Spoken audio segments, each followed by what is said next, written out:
Integrative behavioral couples therapy, also called IBCT, is a form of marital therapy created by Dr. Andrew Christensen and Dr. Neil Jacobson. IBCT targets the emotions of both individuals in a relationship while largely focusing on their present issues and conflicts. Doctors Christensen and Jacobson realized that, after undergoing traditional behavioral couples therapy, about 1/3 of relationships tended to be more disengaged on central topics. Studies have shown that IBCT yields more successful long-term relationship reparations than TBCT. In response to their discoveries, Doctors Christensen and Jacobson founded emotional acceptance and communication as the basis of their therapeutic technique. Without emotional acceptance and communication, marital discourse ensues. There are three main techniques used in IBCT to help couples solve issues, which are empathic joining, unified detachment, and tolerance building. Empathic joining is the first technique. In order to fix problems, they need to be identified. Talking about these problems and feelings can lead to blaming a partner for everything the person feels. This can result in the partners feeling defensive or attacked, and can result in the therapy being ineffective. In order to avoid this, the therapist should focus on getting the couple to empathize with each other by teaching them how to express their frustrations without resentment. The second technique used in IBCT is unified detachment. While empathic joining focuses on emotions, unified detachment focuses more on logic and analyzation. The therapist has the couple break down the problems and looks for patterns and causes of the problems. This technique tries to pinpoint the trigger of escalation in problematic situations the couples experience. This technique also looks at what the couple does to fix whatever issue arose.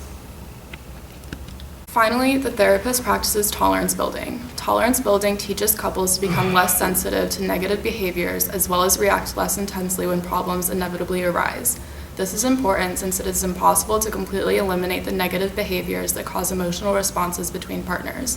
To practice this, sometimes therapists will have the couple act out a situation that usually triggers an emotional reaction in a partner. This helps in many ways. Acting out a situation reminds the couple that even though they are working on fixing the negative behaviors, some of these situations are still bound to arise. It also gives the therapist a chance to teach tolerance building in a realistic situation, since these enactments oftentimes bring out the emotions that the couple feels during arguments. These three techniques are unique from the other therapies because they increase partners' emotional empathy towards one another, but they are not meant to change behavior directly. However, if an individual understands the vulnerabilities of their partner, they may change the way they communicate and act towards their partner. As couples improve with the help of empathetic joining, unified detachment, and tolerance building, the therapist suggests gradually spacing out sessions until finishing the treatment.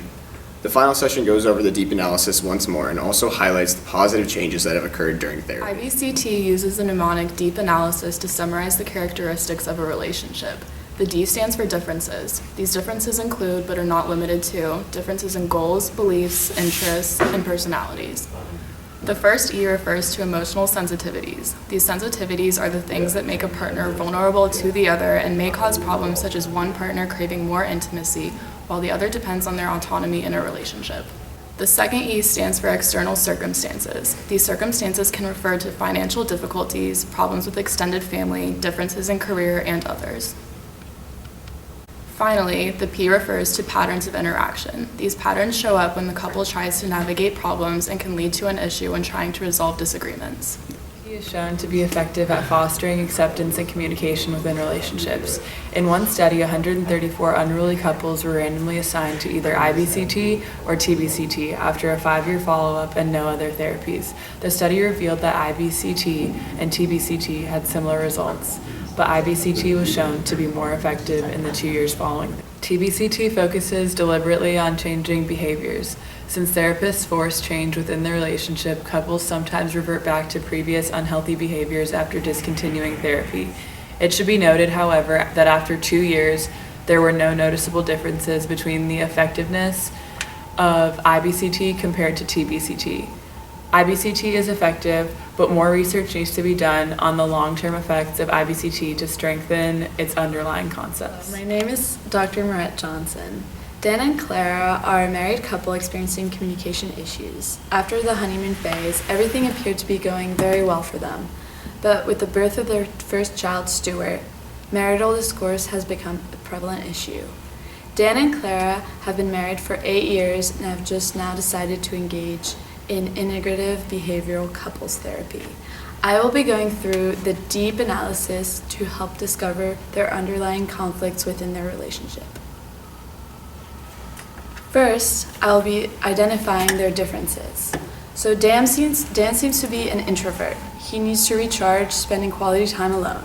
Clara is an extrovert and wants to talk about things openly and wants to share her emotions with him and feel heard.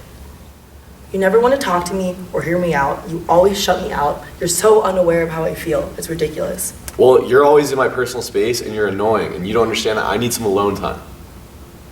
The second part of the deep analysis is their differences in emotional sensitivities. Both partners in this couple carry childhood wounds that need to be understood. Clara grew up in a chaotic household, which explains why she feels upset when she is unheard. She needs to feel acknowledged. Dan grew up in a household with a very strict father, who would point out all of his flaws. He is therefore very sensitive and withdraws when criticized. This makes Clara upset as she feels rejected.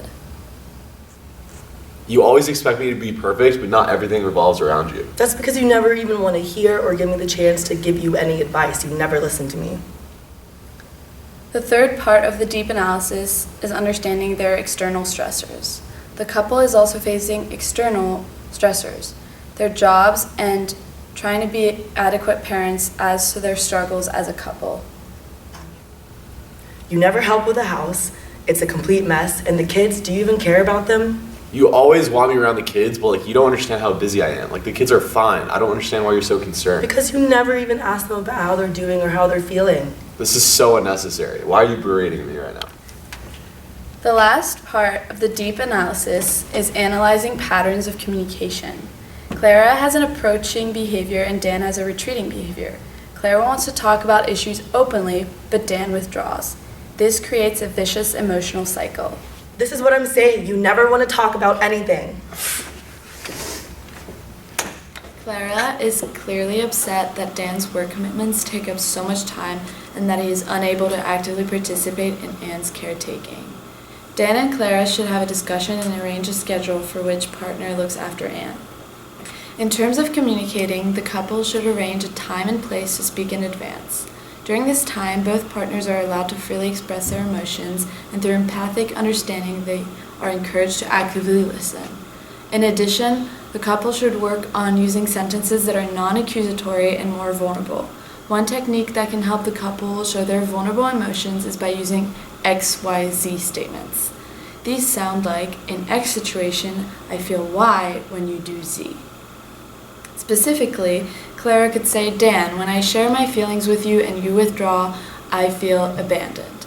Steering the couple away from defensiveness is essential in order for them to turn the argument into constructive discourse.